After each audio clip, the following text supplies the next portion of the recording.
मैं सर्वप्रथम श्रद्धेय चौधरी चरण सिंह जी को श्रद्धा सुमन अर्पित करती हूँ। समाजवादी पार्टी के संस्थापक श्रद्धेय नेताजी को श्रद्धा सुमन अर्पित करती हूँ।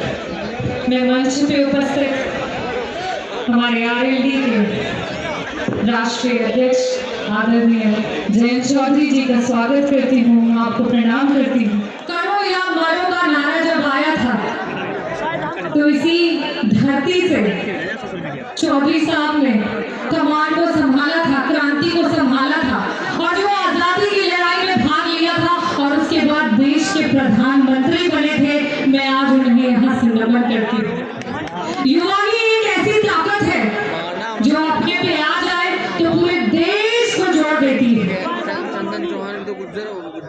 मैं पेशे से डॉक्टर हूँ और हमारे जितने भी हैं युवा शायद वही है जो अपने अपने परिवारों से देश के विभिन्न कोनों में जाते हैं, पढ़ाई करने जाते हैं, शिक्षा लेने जाते हैं और उनके माता पिता अपनी पूरी उम्र इतनी मेहनत करते हैं कि उनका बच्चा अच्छी शिक्षा ले सके, अपने हक की लड़ाई लड़ सके, सम्मान अर्जित कर सके।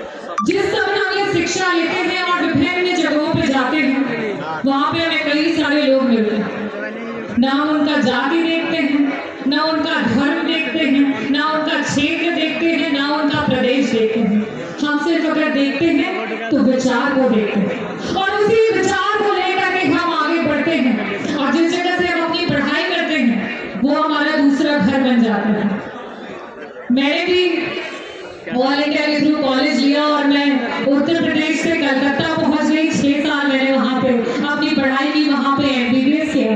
उसके बाद मैं दिल्ली पहुंच गई, वहाँ से मैंने अपनी MD की पढ़ाई की। जब मैं MD की पढ़ाई कर रही थी 2021 में, उस समय देश को एक बहुत बड़ा झटका लगा, कोरोना आया और उस कोरोना ने वास्तविकता को दिखाया। मेरे जैसे लोग जो दिन रात किताबों में घुसे रहते थे, जिन्हें ये भी नहीं पता था कि राजनीति क्या होती है और राजनीति किस तरीके से हमें, हमारे परिवार को, देश के हर एक व्यक्ति को प्रभावित करती है, उस व्यक्ति को पहली बार एहसास हुआ कि हमारा देश किस तरीके से कमजोर है कि इतने बड़े पेंडेमिक में हमारा हेल्थ का सिस्टम चरमरा गया। देश का सबसे बड़ा संस्थान एम्स जैसी इंस्टीट्यूट, जहाँ पे ऑक्सीजन नहीं थे, कॉन्सेंट्रेटर्स नहीं थे, दवाइयां नहीं थी। और उस समय युवा होने के नाते मैं कहना चाहूंगी कि शायद मैं ये निर्णय ले पाई, शायद मैं अपने उम्र के आगे पड़ाव पे पहुंच चुकी होती।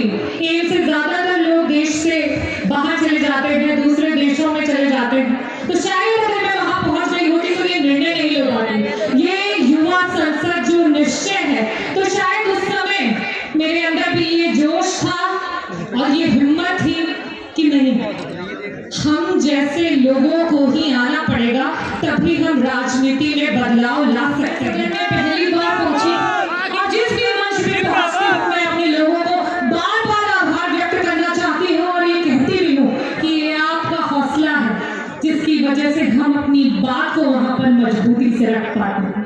और जो ये सरकार ये सोच रही है कि ये किसान के बेटे हैं, ये तो किसान है, ये पढ़े लिखे नहीं है, ये क्या कर लेंगे, तो ये हमारा युवा और हमारा किसान है जो उन्हें ये बार बार बतलाएगा कि मैं उस माटी का वृक्ष नहीं जिसको नदियों ने सींचा है, बंजर धरती पे पलकर मैंने मृत्यु से जीवन खींचा है, पत्थर पे लिखी इबारत हूँ, शीशे से कब तक तोड़ोगे, मिटने वाला मैं नाम नहीं, तुम कब तक मुझको रोकोगे।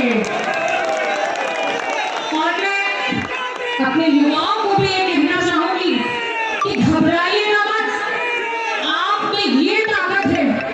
जब ये देश गुलाम था और देश को आजादी दिलाने की लड़ाई लड़ रहे थे, जितने भी हमारे स्वतंत्रता सेनानी थे उस समय, उनके भी मन में जो क्रांति का बीज था वो इसी युवा अवस्था में ही आया था। शायद इसी युवा अवस्था में भगत सिंह, राजगुरु, सुखदेव, चंद्रशेखर आजाद, उन्होंने अपने प्राणों की आहुति दी थी, बलिदान दिया था। चाहे वो रानी लक्ष्मीबाई हो, सभी ने लड़ाई को लड़ा था। और आज ये आपका समय है, आपका दौर है, आपकी ताकत है और ये आपकी ताकत इस देश की ताकत है। आप इस देश का भविष्य हैं। आप जो निर्णय लेंगे वो बताएगा कि देश की राजनीति में क्या बदलाव आएगा।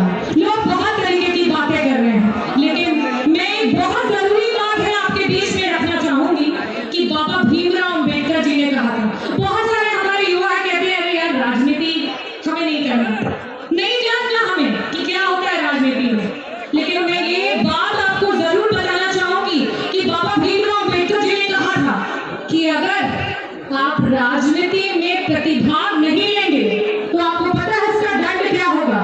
उसका दंड ये होगा कि कोई अयोग्य व्यक्ति आप पे शासन करने लगेगा। क्या आप चाहते हैं कि अयोग्य व्यक्ति शासन करे?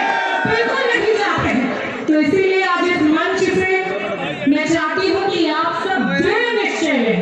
ये जो युवा संसद का कार्यक्रम है उसमें मैं आपसे अनुरोध करना चाहूंगी कि यहाँ से जब आप घर जाए, क्योंकि मुझे पूरा भरोसा है कि ये आवाज हमारे गांव के कोने कोने तक जाएगी, वहां पे बैठी हर एक बच्ची हर एक महिला तक जाएगी। तो ये दृढ़ निश्चय लेकर के जाए कि जो हमारी सोच है वही हमारी ताकत बनेगी और वही हमें सफल बनाएगी। तो आप